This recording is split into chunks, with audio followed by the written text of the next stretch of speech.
Bom dia. Hoje quero falar sobre as eleições no próximo dia 30, segundo turno, e falar um pouco sobre a grande questão que está colocada para nós, o povo brasileiro, classe trabalhadora brasileira.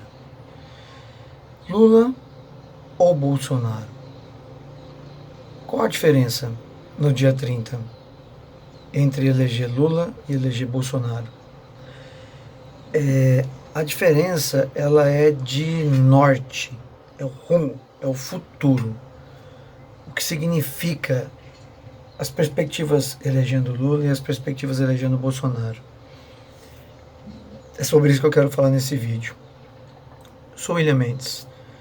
Durante 16 anos fui um dirigente, fui um político, fui um representante eleito de uma categoria das mais importantes do Brasil, os bancários.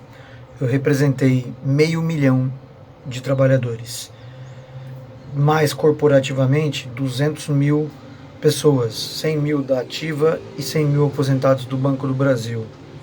Então esse é o de onde falo, alguém que exerceu mandatos. E quero falar um pouco sobre essa questão da importância do mandato. Por que tem diferença eleger Lula e eleger Bolsonaro? Durante os anos em que fui dirigente e fui dirigente formador, sempre tentei explicar para os meus pares, quando chegava eleito num mandato sindical, numa federação, numa confederação, numa entidade de classe nossa, né, como CACI, Previ, FUNCEF, Petros, coisas do gênero.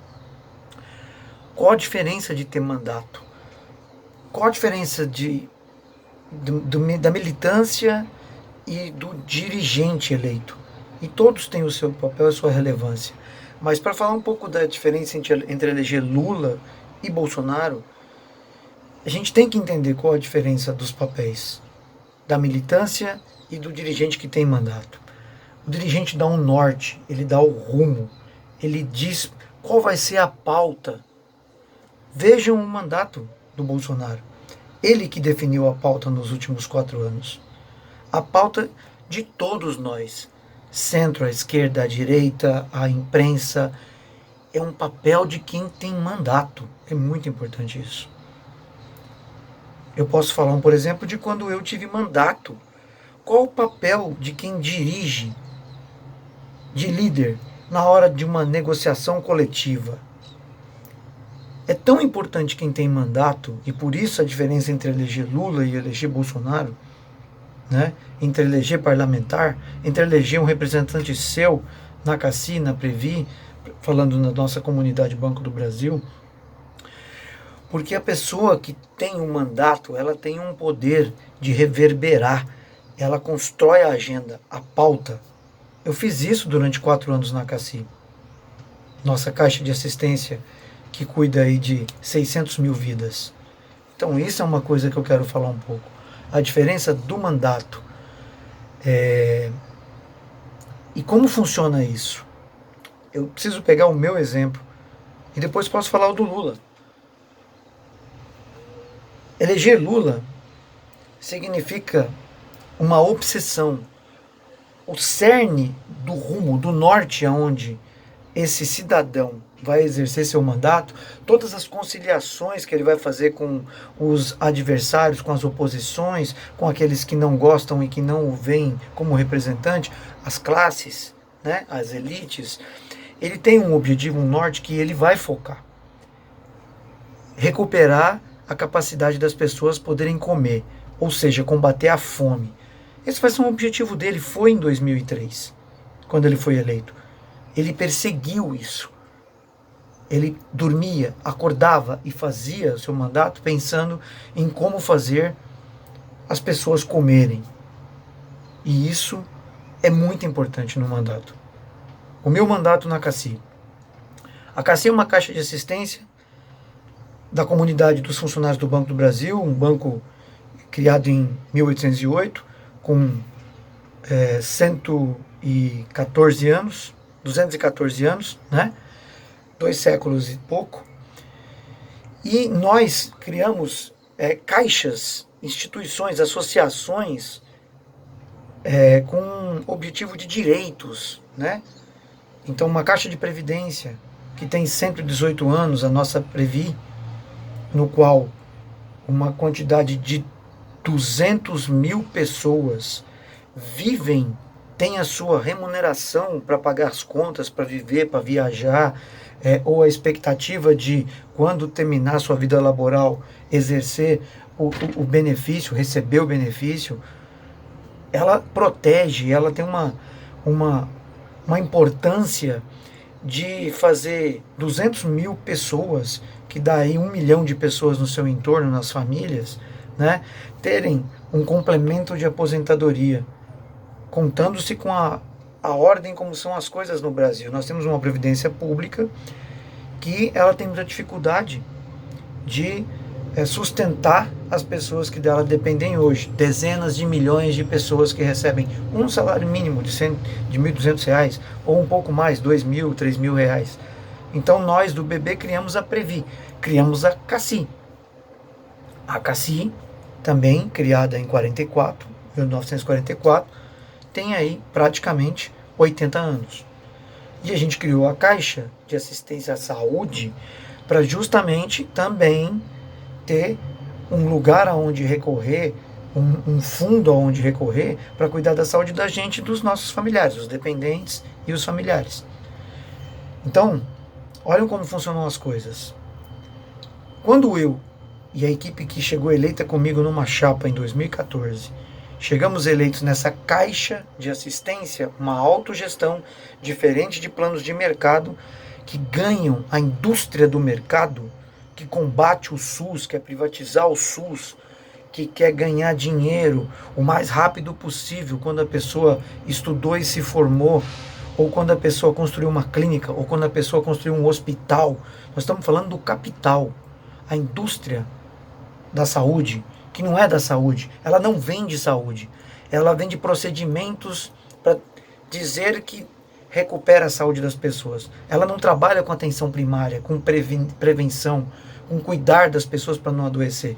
Sistemas assim têm outra lógica, como o cubano, como o modelo inglês, e modelos em que o objetivo daquele sistema é evitar que as pessoas adoeçam ao longo da vida delas.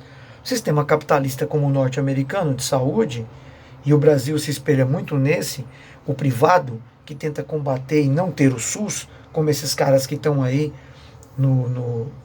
nesses governos, todos liberais de direita, privatistas, tem uma lógica. Quem tem dinheiro procura o procedimento para tentar curar a sua doença causada pelo viver, pelo trabalho, pelas condições externas à sua vida, né? Salubres, etc. Quando eu chego na CACI, com a nossa equipe eleita e com o apoio das entidades sindicais e associativas, eu logo entendi, com 2, 3 meses, o que eu tinha que fazer, qual era o meu norte, qual era o meu rumo, para onde eu queria fazer a pauta, a agenda, naqueles 4 anos, naquela comunidade, naquele sistema de saúde. E persegui isso, fiz um planejamento estratégico e desenhei como fazer isso. Eu fui fazer um objetivo contra sistema, contrário à lógica, anti-sistema, que visa ganhar dinheiro com a doença. Eu fui fazer aquilo que entendi que era o objetivo daquela caixa de assistência que atendia 700 mil vidas, 200 mil pessoas que bancavam esse sistema há 7 décadas, agora 8 décadas.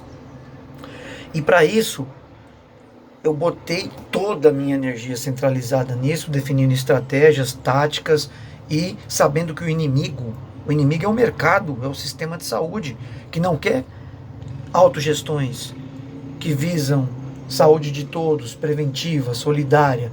Porque se as pessoas têm saúde, elas não gastam o dinheiro do sistema comprando procedimento médico, órtese, prótese, cirurgias de 70 mil, 100 mil, 200 mil, salvamento de vidas, às vezes, vidas mantidas enquanto a vida pede um descanso e um fim, e a máquina no hospital, ocupando o leito e fazendo diárias, quer que o plano pague, que a pessoa pague R$ 1 milhão para manter uma vida 3 meses. São lógicas, ali é o capital ocupando espaço, leito, para o lucro do dono do hospital. E outra coisa é um sistema preventivo. A gente arrecada 4, 5 bilhões de 200 mil pessoas e vamos ver a melhor forma de manter essas 200 mil vidas com saúde, evitando doença. E quando precisar, a gente usa R$ 1 milhão para salvar uma das vidas. A lógica é outra. E eu botei a minha vida fazendo isso. Então a pauta, durante os 4 anos em que percorri o Brasil, percorri presencialmente. O inimigo dizia que eu não trabalhava, porque trabalha na lógica contrária ao que fazemos. A fake news, a destruição de reputações, trabalha assim. O Lula, que nunca roubou uma agulha, tem que trabalhar que ele é ladrão. Então você trabalha o inverso do que somos, né? O sistema privado, que é corrupto, que rouba, você diz que ele é eficiente. Ele é eficiente para o dono, porque vale até roubar, para o dono ficar milionário. E você dá palavras-chave, epítetos, né? Qualquer pessoa é chamada de empresário. A pessoa que vive de estelionato, ela vai lá e se cadastra nas associações como empresário. Então todo mundo é empresário. Uma parte honesta, trabalhadora, gerando empregos. Agora, tudo que não presta também se diz empresário. É assim que funciona. Então, qual a diferença de eleger Lula e eleger Bolsonaro? Eleger Lula significa que ele vai voltar a tentar fazer o Brasil ter paz, não ódio. E o líder tem muito poder de fazer isso. Como ele faz a pauta, como ele faz a agenda. Eu passei 4 anos, eu fiz 170 agendas em 4 anos. Uma boa parte pancada com meus recursos do meu salário de diretor ou com entidades associativas, sindicatos que, né? Porque o meu inimigo, o meu adversário, que muitas vezes está travestido dentro dos locais nos quais eu transitava, o próprio embate entre capital e trabalho, eu e o patrão, porque é banco, independente de ser banco público, e lá dentro está cheio de liberais, e a esquerda tem uma ética muito diferente da direita, e da extrema direita e do capital. O capital não tem ética. Mas, por exemplo, Lula, quando foi eleito, ele tem uma ética que carrega com ele, cristã, carolinha, de ser tudo certinho, né? Que ele, por exemplo, não tirou os liberais que lá estavam nos bancos, nas empresas públicas, nas estatais, na Petrobras, porque ele tenta conciliar, ele tenta trazer a paz. E isso tem uma certa inocência na esquerda, que ela não existe na direita, no capital, na extrema direita. Esse sujeito, quando chegou ao poder, ele não cumpriu nenhuma regra. Então, como vencer uma guerra, como a gente está colocado, né, de eleições, de tentativa de manter esse cara, reeleger ele, e como a gente vence uma guerra como Lula e toda a esquerda quer fazer, onde não existe regra. Foram 4 anos sem cumprir regras, sem respeitar a lista tríplice, sem respeitar nada, colocando o meu chegado, o meu apaniguado, o meu familiar, etc. A esquerda, quando chega ao poder, quer cumprir todas as regras. O capital não cumpre regras. Ele cria regras para favorecer ele em detrimento da gente, classe trabalhadora. Então a diferença entre eleger Lula e eleger Bolsonaro no dia 30, e não é uma disputa fácil, porque a eleição está comprada com orçamento público, com todas as ilegalidades feitas, e elas não têm nome de corrupção, né? O orçamento secreto não é chamado bolsolão. Por quê? Porque os meios de comunicação da grande imprensa, que criaram esse povo cheio de ódio, que não nos permite ver as coisas, A eleição está fadada, está muito difícil.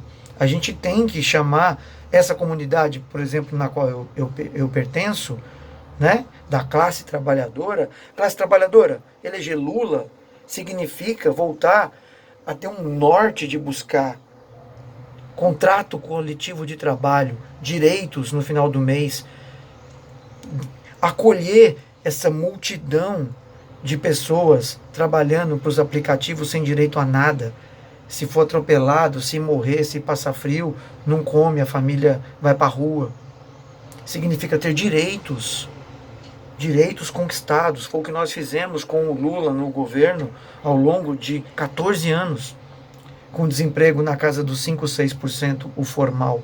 Mas não era o da carteira verde e amarela, sem direito algum. Era com direitos, aumento todo ano no salário. Direito de comprar carro, prestação de casa, de colocar filhos nas escolas, porque tinha escola feita com o dinheiro público, colocou o pobre no orçamento. A relação com o exterior era ativa e altiva, como a gente fez, né? Essa é a diferença de eleger Lula. Para você que está me ouvindo, que é um trabalhador, que é de um banco da categoria bancária, que é de um banco público, essa é a diferença. E eleger Bolsonaro significa o fim dessas instituições públicas, o fim do restante dos direitos sociais, em favor dos caras que estão comprando as pessoas, os liberais, os banqueiros, os coronéis, os caras do agro. Essa é a diferença. Não pense com ódio, apesar que nós temos que dizer que é o ódio que está prevalecendo. Eleger Lula é o norte, é o rumo. Não está fácil. Eleger aqui em São Paulo o Haddad significa o estudo, a cultura, voltar a ter foco em gerar emprego com distribuição de renda, significa oportunidade de estudar. Eleger o cara que nem daqui é, e ninguém pensa nisso porque é uma disputa de ódio. Eleger o cara que foi colocado aqui pelo Bolsonaro significa o não direito para as pessoas. Essa é a diferença. A pauta, o norte. Eleger Lula significa voltar a falar em direitos, em paz, amor, em voltar à cultura, em a gente ter um mínimo de paz. Tentar nos reconciliarmos com os amigos, as pessoas nos prédios onde a gente mora, na escola, na igreja, independente das crenças das pessoas, respeitar quem não tem religião, e às vezes é mais dogmático, como nós, muitos de nós que não temos religião e que temos uma formação ética no mundo do trabalho, a gente respeita o outro, a opinião, o direito do outro, a fé do outro. Essa é a diferença de eleger. Ter mandato é muito diferente de ser só militância. Fazer militância, fazer movimento, sem ter um norte, um objetivo, fazer as pessoas comerem, fazer as pessoas terem direito, carteira de trabalho, casa própria, né? Isso é eleger Lula. Não é o caos, como eleger Bolsonaro. Pensem nisso, conversem com as pessoas. Temos que ter um líder que a pauta seja o mundo do amor, da paz, a conciliação, que é o que o Lula e as pessoas que entenderam isso, que não são de esquerda ou que não são lulistas ou petistas, estão discutindo. Eleger Lula é eleger um norte, um rumo para o Brasil. Eleger Bolsonaro é terminar a destruição de um país e a esperança das pessoas, dos nossos jovens que estão desalentados, como eu vejo vários ao meu redor. Vamos eleger o amor, a paz, a pauta, o rumo, o norte de perseguir a recuperação das nossas vidas. E a paz e o amor, inclusive com as pessoas que pensam diferente. Porque a gente não quer eliminar ninguém, como é a pauta do ódio desse sujeito que está colocado aí por um golpe. Não é fácil, mas vamos eleger Lula, vamos eleger aqui em São Paulo o amor, a paz, o estudo, a educação. Vamos eleger Haddad. E isso nos estados ainda que tem eleições também, além de eleger Lula nos estados. Um abraço a todas e a todas, aos meus familiares, aos meus amigos, aos colegas que representei ao longo de 2 décadas.